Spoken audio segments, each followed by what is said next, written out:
औज़ु बिल्लाहि मिनश शैतानिर रजीम। बिस्मिल्लाहिर रहमानिर रहीम। मोहम्मद रसूल इस्लाम आपकी खिदमत में हाजिर। चैप्टर 7 वेक्टर्स एक्सरसाइज 7.3 आज हम स्टार्ट करने जा रहे हैं। मेरे चैनल को लाइक, सब्सक्राइब और दूसरों के साथ शेयर करना मत भूलिएगा। इल्म फैलाना नेकी का काम है, तो आपने क्या करना है, अपना हिस्सा इसमें ज़रूर डालना है। रब्बिश रह ली सदरी व यस्सिर ली अमरी वहलुल उक़दतम मिन लिसानी व यफ़क़हू क़ौली rabbi ज़िदनी इल्मा rabbi ज़िदनी इल्मा rabbi ज़िदनी इल्मा। Scalar product, dot product और इसका एक नाम जो बुक में नहीं है, इसको इनर प्रोडक्ट भी बोलते हैं। डेफिनेशन क्या है? Let two non zero vectors u and v in plane or space. हमारे पास दो वेक्टर्स हैं u एंड v जो कि क्या है, स्पेस में। ये आपको नजर आ रहे हैं, दो वेक्टर हैं, एक u है और एक क्या वेक्टर v है। Have same initial point. Initial point से क्या मुराद है, जिस पॉइंट को भी मैं आपके सामने हाईलाइट करूंगा, ये आपका क्या है, इनिशियल पॉइंट है। दोनों का एक ही इनिशियल पॉइंट है। Then the dot product of u and v is defined as. अब इन दोनों का जो डॉट प्रोडक्ट है वो डिफाइन किस तरह होगा? u dot v, u magnitude v magnitude cos theta. अच्छा, मैग्नीट्यूड का सिंबल ये देखें, ये वेक्टर का सिंबल है। इसके ऊपर अगर हम स्ट्रेट लाइंस ड्रॉ करते हैं तो वेक्टर की ये मैग्नीट्यूड होती है। जैसे आपके पास ये u वेक्टर है और स्ट्रेट लाइंस के अंदर ये लिखा हुआ है, तो ये इसका मतलब है u वेक्टर की मैग्नीट्यूड है। और ये वेक्टर v है, स्ट्रेट लाइंस के अंदर ये वेक्टर लिखा हुआ है, तो ये वेक्टर v की मैग्नीट्यूड है into cos of theta. u dot v की डेफिनेशन क्या बन जाएगी? u magnitude v magnitude cos of theta, where theta is angle between u and v। u और v दो वेक्टर्स हैं, इनके दरमियान आपको एंगल ये डायग्राम में नजर आ रहा है। ये थीटा आपका एंगल है जो कि 0 से 180 के दरमियान है। पाई आपका क्या होता है? 180 डिग्री होता है, 0 से पाई या 0 से 180 के दरमियान। इसको बिटवीन पढ़ा जाता है जब ये सिंबल दो लेस देन इक्वल टू के लगाए जाते हैं किसी वेरिएबल की लेफ्ट और राइट साइड के दरमियान, तो इसको बिटवीन या उर्दू में दरमियान पढ़ा जाता है। It is scalar quantity. ठीक है, ये डॉट प्रोडक्ट क्या होता है? स्केलर क्वांटिटी होती है, इसीलिए इसको स्केलर प्रोडक्ट भी बोलते हैं। ठीक है,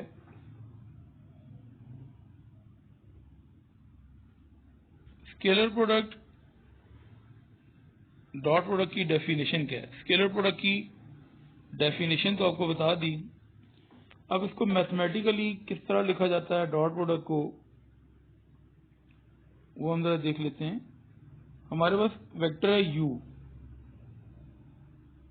और v। नाम u और v भी रखे जा सकते हैं, और नाम a और b भी रखे जा सकते हैं, c भी रखा जा सकता है, d वेक्टर भी नाम रखा जा सकता है। जरूरी नहीं है कि वेक्टर क्या हों, u और v हों, वेक्टर a b भी हो सकते हैं। तो हमारे पास एक वेक्टर क्या है, नाम मैंने कहा कुछ भी रखा जा सकता है। ये वेक्टर, पहला वेक्टर u है और ये वेक्टर क्या है, v है। वेक्टर ये 3 डायमेंशनल है, एक्स आई, वैसे वाई जे और प्लस जेड के होता है। लेकिन क्योंकि पहला ये वेक्टर है x1i plus y1j plus z1k, पहला वेक्टर है, और दूसरा जो वेक्टर है उस वेक्टर का नाम v है क्योंकि दूसरा वेक्टर है, इसलिए इसके कंपोनेंट्स को मैंने x2i plus y2j plus z3k मैंने क्या किया हुआ है, इसको लिखा हुआ है। तो u डॉट v किसके बराबर होगा? जैसे ये u वेक्टर की वैल्यू क्या है, xi x1i plus y1j plus z1k, ये वेक्टर u की वैल्यू है, और सेंटर में डॉट का सिंबल है। वेक्टर v की वैल्यू क्या थी, x2i plus y2j plus z2k। जैसे कि पहले बताया था कि पहला वेक्टर है, इसलिए x1, y1 और z1 इसके कंपोनेंट्स हैं, और जो दूसरा वेक्टर है v है, इसलिए इसके x2, y2 और z2 के कंपोनेंट्स हैं। अब जब डॉट प्रोडक्ट होता है तो i की वैल्यू i के साथ मल्टीप्लाई होती है, ठीक है, और j की वैल्यू j के साथ मल्टीप्लाई होती है, और k की वैल्यू क्या होती है, k से मल्टीप्लाई होती है। देख सकते हैं x1 मल्टीप्लाई x2 के साथ, और जो y1 है वो किससे मल्टीप्लाई हुआ है, y2 के साथ, और z1 मल्टीप्लाई हुआ है z3 के साथ।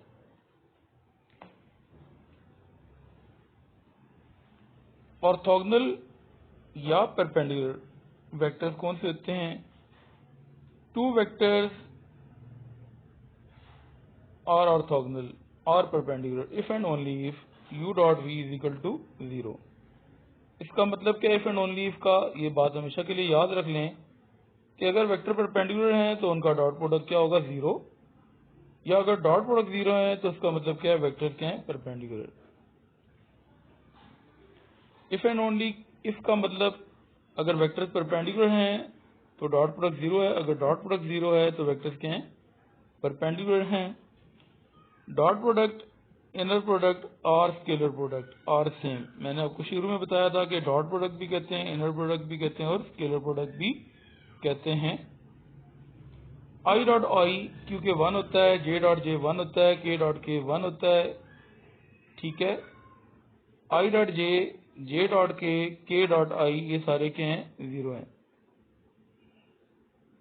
स्केलर प्रोडक्ट क्या है, कम्यूटेटिव है। ये एक प्रॉपर्टी क्या है, स्केलर प्रोडक्ट कम्यूटेटिव है। कम्यूटेटिव का मतलब क्या है कि अगर वेक्टर्स की पोजीशन को चेंज कर दें डॉट प्रोडक्ट पे फर्क नहीं पड़ेगा, यानी कि u डॉट v और v डॉट u आपस में बराबर है, u डॉट v और v डॉट u आपस में बराबर है, यानी कि u की पोजीशन सेकंड नंबर पे चली जाती है, और अगर v वेक्टर सेकंड पे उसकी फर्स्ट पोजीशन आ जाती है तो डॉट प्रोडक्ट में फर्क उसका नहीं पड़ता। u डॉट v क्या, u डॉट u वेक्टर का क्या होता है, मैग्नीट्यूड का स्केयर होता है। u डॉट u का स्केयर होता है, या u वेक्टर की मैग्नीट्यूड का स्केयर होता है। इसके बाद हमने cosine of angle between u and v पढ़ना है। कोसाइन ऑफ एंगल यानी कि कॉस थीटा, एंगल थीटा होता है, इसका फॉर्मूला क्या है, u dot v over u vector की magnitude divide by v vector की magnitude, u dot v divide by u vector magnitude और v vector magnitude.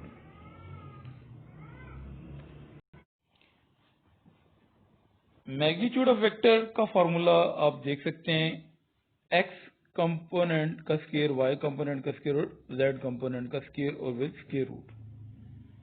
Magnitude of vector ये सामने इसका फॉर्मूला लिखा हुआ है, square root X square plus Y square plus Z square होता है। इसको हम जब क्वेश्चन में यूज करेंगे तो आप इसको समझ भी लेंगे।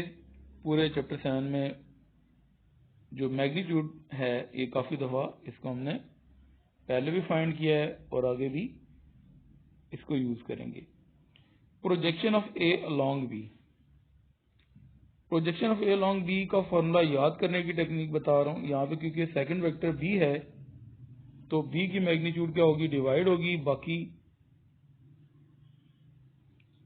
ए डॉट बी क्या करेंगे, दोनों फार्मूलों में देख लें, ए डॉट बी या बी डॉट ए आपको बताया था कि क्या होता है, बराबर होता है। वेक्टर्स के नाम ए हो, बी हो, यू है या वी हैं। U dot V is equal to V dot U है, वेक्टर क्या है, उनका जो स्केलर प्रोडक्ट है, डॉट प्रोडक्ट है, वो कम्यूटेटिव होता है। तो दोनों फार्मूलों में A dot B dot A कुछ भी लिख सकते हैं। सेकंड वेक्टर क्योंकि बी है तो उसकी मैग्नीट्यूड यहाँ पे डिवाइड हो रही है, और यहाँ पे सेकंड वेक्टर ए है तो उसकी मैग्नीट्यूड क्या हो रही है, डिवाइड हो रही है। Projection of A along B क्या है, A dot B, second vector क्योंकि बी है तो उसकी मैग्नीट्यूड डिवाइड हो रही है। Projection of B along A है, यहाँ पे a डॉट बी लिखें या b डॉट a लिखें, एक ही बात है। सेकंड वेक्टर क्योंकि a है तो उसकी मैग्नीट्यूड क्या हो जाएगी, divide. Projection of a along b और b अलॉन्ग a के फॉर्मूले आपको मैंने पहले बताए थे और उसको याद करने की टेक्निक भी बताई थी कि projection of a along b का formula a dot b, cosine of angle में भी a डॉट b था, वहां पे दोनों वेक्टर्स की मैग्नीट्यूड डिवाइड होती थी। Projection of a along b में सेकंड वेक्टर क्योंकि b है तो उसकी मैग्नीट्यूड डिवाइड होगी, और projection of b along a में वेक्टर a की मैग्नीट्यूड क्या होगी, डिवाइड होगी। a डॉट b या b डॉट a क्योंकि बराबर होते हैं तो इसमें कुछ भी लिख सकते हैं। अब वेक्टर यहाँ पे हमें दिए हुए i माइनस के, वेक्टर a की वैल्यू है, वेक्टर b की वैल्यू j प्लस k है। तो डॉट प्रोडक्ट हम फाइंड करते हैं, क्योंकि डॉट है तो क्या करते हैं, वेक्टर की वैल्यू a की क्या है, i माइनस k है, और वेक्टर b की वैल्यू j प्लस k है। सेंटर में क्या आ गया, डॉट आ गया। अब क्योंकि यहाँ पे j कंपोनेंट नहीं है तो हम 0j तो लिख सकते हैं, क्योंकि 0 को किसी भी वैल्यू से मल्टीप्लाई करें 0 ही होता है। तो i माइनस k क्या बन जाएगा, i plus 0j minus k, और j प्लस k, क्योंकि यहाँ पे i कंपोनेंट मौजूद नहीं है तो 0i तो लिख सकते हैं, क्योंकि किसी वैल्यू को 0 से मल्टीप्लाई करें कोई फर्क नहीं पड़ता, 0 ही आएगा। तो 0i क्योंकि i मौजूद नहीं है लिख सकते हैं, और plus j plus k as it is आ जाएगा। ये हमने क्यों लिखा है, क्योंकि डॉट प्रोडक्ट की डेफिनेशन हमने अप्लाई करनी जो कि हमने पहले पढ़ी थी। क्या हमने इसको पढ़ा था कि जो i का कंपोनेंट होता है यहाँ पे 1 है और यहाँ पे i का कंपोनेंट 0 है, तो i का कंपोनेंट i के साथ मल्टीप्लाई होता है, डॉट प्रोडक्ट की डेफिनेशन होती है। तो 1 को 0 से मल्टीप्लाई कर दिया। इसी तरह जो j कंपोनेंट होता है 0 है, वो यहाँ पे j कंपोनेंट 1 है, उसके साथ क्या हो जाएगा, मल्टीप्लाई। j कंपोनेंट्स को मैंने आपके सामने हाईलाइट किया हुआ है। इसके बाद जो k कंपोनेंट है यहाँ पे -1 है, और यहाँ पे k कंपोनेंट क्या है, 1 है। तो k कंपोनेंट्स आपस में क्या हो जाएंगे, मल्टीप्लाई। -1 को 1 से मल्टीप्लाई कर दिया, सेंटर में एडिशन का साइन हमने लगाना होता है। सिंप्लीफाई करते हैं, 1 को 0 से मल्टीप्लाई करते हैं 0, 0 को 1 से मल्टीप्लाई करते हैं 0, और प्लस इंटू माइनस माइनस आ जाएगा, 1 को 1 से मल्टीप्लाई किया 1 और साथ नेगेटिव साइन। सिंप्लीफाई करते हैं, 0 में 0 ऐड किया 0, 0 में -1 किया तो -1 आ जाएगा। a डॉट बी हमने फाइंड कर लिया, अभी आपके सामने मैंने दोबारा से लिख दिया a डॉट बी और b डॉट a क्योंकि बराबर होते हैं, तो इसलिए b डॉट a की वैल्यू क्या आ जाएगी, 1 आ जाएगी।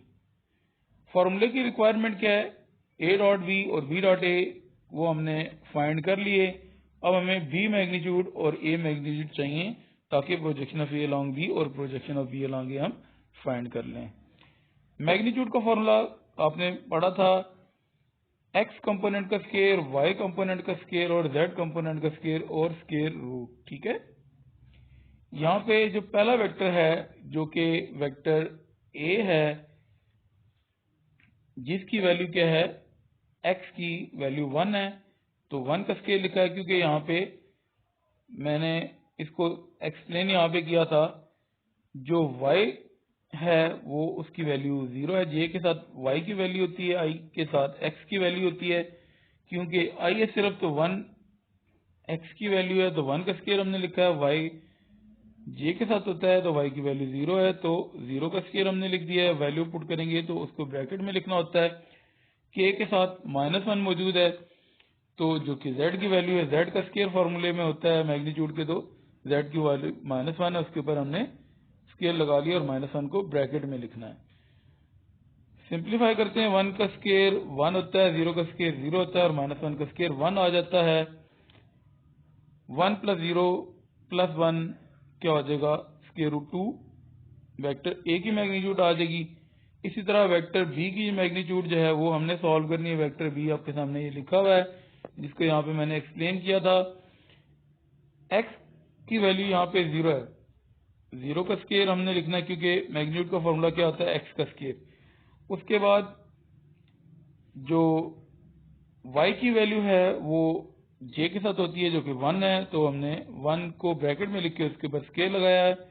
और k के साथ z होता है तो z की वैल्यू 1 है, 1 के ऊपर भी हमने ब्रैकेट लगा के स्केयर लगा दिए। सारी वैल्यूज हमने यहाँ पे पुट कर दिए मैग्नीट्यूड के ऊपर, क्योंकि x square plus y square और z का स्केयर अंडर रूट होता है तो हमने अंडर रूट लगा लिया। इसको सिंप्लीफाई करते हैं, 0 का स्केयर 0 होता है, 1 का स्केयर 1 होता है और 1 का स्केयर 1। अब इसको सॉल्व करते हैं, 0 प्लस 1 1, 1 में 1 ऐड किया 2, स्केयर रूट 2 आपका क्या आ गया, वेक्टर v की मैग्नीट्यूड आ गई। अब फॉर्मूला हमने हाईलाइटेड में ये देखा हुआ था, projection of a along b और projection of b along a यहाँ पे दोबारा लिखा गया है। Projection of a along b का formula a dot b divided by b magnitude, a dot b की वैल्यू -1 है और वेक्टर b की मैग्नीट्यूड स्क्वायर रूट 2 है, वैल्यू पुट कर दी, यही आंसर है हमारा projection of a along b का। Projection of b along a का फॉर्मूला क्या है, b dot a divided by a magnitude, तो b डॉट a की वैल्यू क्या है, -1 है और वेक्टर a की मैग्नीट्यूड स्क्वायर रूट 2 है, वैल्यू पुट कर दी, यही हमारा projection of a along b का क्या है, आंसर है।